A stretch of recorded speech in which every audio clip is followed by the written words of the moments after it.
جو لوگ جو جوان نسل ہے ہماری، ہم ان کو یہ کیا سکھا رہے ہیں کہ وہ کس طرح سے اس چیز کو لے کے چلیں، یا ہم ان تک کیا پیغام پہنچا رہے ہیں کہ جب تک کیا بہت زیادہ کوئی 100-500 ڈش نہیں ہوگی یا بوفے سسٹم ہم ارینج نہیں کر سکتے، ہم کسی کی افطاری بھی نہ کروائیں؟ Thank you very much. بسم اللہ الرحمن الرحیم. ڈاکٹر صاحبہ دیکھیے، جس طرح ابھی انٹروڈکشن میں بات ہو رہی تھی، ڈاکٹر وقار نے بھی اس کے اوپر اپنے ابتدائیے میں ڈسکس کیا کہ جو روزہ ہے نا، یہ بیسیکلی ایک جسمانی عبادت بھی ہے، روحانی عبادت بھی ہے، اور ایک پراپر تربیت کا طریقہ کار ہے. یعنی اس کو ہم بولیں گے ماڈس آف آپرینڈائی. یعنی میں نے اپنی باقی کی زندگی میں پیشنس کیسے سیکھنی ہے، پیشنس کے دوران اپنی جسمانی خواہشات کو کیسے روک کے رکھنا ہے، اور اس کے ساتھ ساتھ جب میرے دینے کی باری آئی تو میرے اندر دریا دلی کتنی ہوگی، اخلاص کتنا ہوگا، اور میں لوگوں کی کس قدر جو تکلیف ہے اس کو دیکھ سکتا ہوں. اب جب میں سارا دن بھوکا ہوں، میں سارا دن پیاسا ہوں، اور اس میں بھی میں اپنے معمولات زندگی سر انجام دے رہا ہوں، تو کہیں نہ کہیں دن کے ایک حصے میں میرے ذہن میں یہ ضرور آتا ہے کہ بہت سے لوگ ورلڈ بینک کی رپورٹ کے مطابق، انٹرنیشنل سروے کے مطابق، دنیا کی 8 ارب کی آبادی میں سے 1.25 ارب کے قریب صرف صاف پینے کا پانی اور خوراک لوگوں کو میسر ہوتی ہے. بالکل.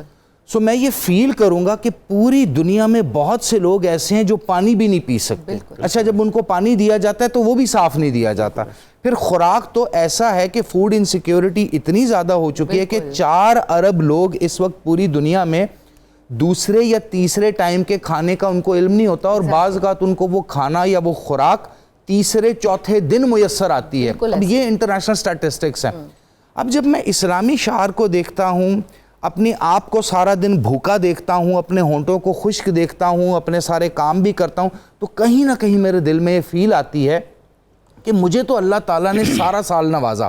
پھر دوسری بڑی چیز کہ اب میں جو افطاری کروں گا مجھے اس کا بھی سامان معلوم ہے کہ مجھے کھانے کو کیا ملے گا، لیکن اتنے زیادہ لوگ ہیں ان کو تو کچھ ملتا ہی نہیں. تو بیسیکلی یہاں جو اسلام کا مقدمہ ہے وہ بچے کے لیے بھی ہے، جوان کے لیے بھی ہے، بوڑھے کے لیے بھی ہے، کہ دیکھو انسان کی زندگی مسلسل جدوجہد اور امتحان ہے.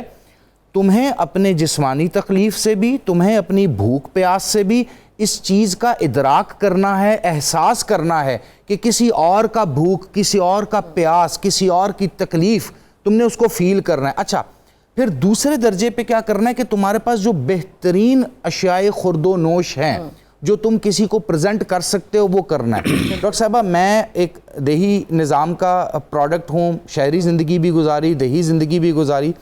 میں یہ سمجھتا ہوں کہ ہمارے ہاں جو مائیں، بھابیاں، خالائیں، پھوپھیاں، دادیاں، نانیاں، جن گھروں میں ہم نے پرورش پائی، وہاں پر جو کھانے کا ٹائم ہے اس میں کھانے پہ جو آتا ہے اس کو کھانا دیا جاتا ہے. بالکل. اسی طرح ہمارے ہاں آج بھی، ہمارے گاؤں میں بھی یہ نظام ہے. شہروں میں تو چلیں 4 دیواری ہوتی ہے، باقی چیزیں بند ہوتی ہیں، لیکن گاؤں میں ایک ہی قبیلہ رہتا ہے. بالکل. تو وہاں پر آج بھی یہ حساب ہے کہ جو کوئی گزر رہا ہے اور افطاری کا ٹائم قریب ہے، مرد ہے، عورت ہے، بچہ، اس کو بازو سے پکڑ کے دسترخوان پہ بٹھا دینا ہے. زبردست. دسترخوان پہ کچھ بھی موجود ہے. کیا لگتا ہے کہ یہ آج کل کی جین زی میں یہ چیز آ رہی ہے؟ نہیں، یہ جین زی میں دیکھیں، جہاں تک تو دیکھیے پھر ڈاکٹر صاحبہ وہی فیملی یونٹ پہ بات جائے گی. جہاں تک تو ماں باپ اپنے آپ کو اس طرح سے بنا کر کے رکھتے ہیں اور بچوں کو اس طرح سے تربیت کرتے ہیں کہ آپ نے صرف اپنا کھانا ہے، اپنا اوڑھنا ہے، اپنا بچھوڑنا ہے اور اپنے میٹیریل ٹارگٹ حاصل کرنے ہیں، تو وہاں تو کچھ بھی ایسا نہیں ہے. لیکن وہ تمام ماں باپ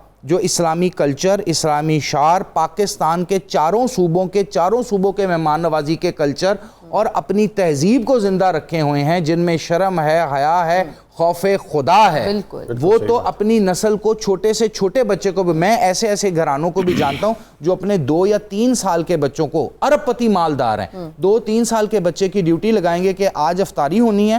ہم نے اس طرح رشتہ داروں کی، غربا کی، مساکین کی 500 لوگوں کی افطاری کی ہوئی ہے، اور تمہاری ڈیوٹی ہے، بالکل اس ارب پتی آدمی کے بچے کی ڈیوٹی ہے، تم نے سر پہ کھڑے ہونا ہے اور سب کو ڈشز پرووائڈ کرنی ہے، اور ساتھ بس ایک کھجور لے لینی ہے منہ میں اور سب کی خدمت کرنی ہے. تو ادھر آپ کے ہاں، آپ کے ملک میں، آپ کے شہر میں ایسے لوگ موجود ہیں. تو یہ ڈیپینڈ کرتا ہے کہ آپ کے اوپر وہ شجر کیسا ہے جس کے آپ پھول ڈاکٹر ہیں، صاحب اس کی میں پتے ہیں، ایگزامپل پھل آپ کو اپنے ہی گھر پہ دینا چاہوں گی کہ مجھے جب سے بھی یاد ہے کہ میں بہت چھوٹی تھی، میرے پاپا مجھے ایک پیسے دیا کرتے تھے، ایک اماؤنٹ تھی کہ یہ میں نے پورا رمضان جو ہے نا وہ افطار میں لوگوں میں ڈسٹریبیوٹ کرنی، ماشاءاللہ اپنے کلاس فیلو میں، ایگزیکٹلی گلی کے ان میں بچوں کرنا ہے، بالکل بچوں میں جا کے کرنا ہے. پھر جیسے جیسے بڑے ہوتے گئے پھر خود یہ سکھایا کہ اپنی زکوٰۃ خود کیسے دینی ہے، ماشاءاللہ. اور اب سے نہیں، میں جب سے مجھے یاد ہے تب سے کیسے اپنے ارد گرد بچوں کو لا کے گھر کھلانا ہے، کیسے افطار کرانا ہے. اور ایون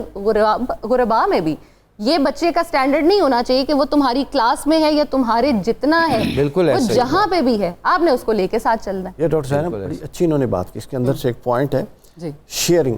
بالکل. کچھ دن کی بات ہے کہ میں اپنے بیٹے علی اصغر کے اسکول میں گیا. سبحان اللہ. اچھا، اب وہاں پر وہ بتا رہے تھے، جو ان کے پرنسپل ہیں وہ بتا رہے تھے کہ جی آپ نا لنچ اکیلا وہ الاؤ نہیں کرتے ایک بچے کو کھانے کا.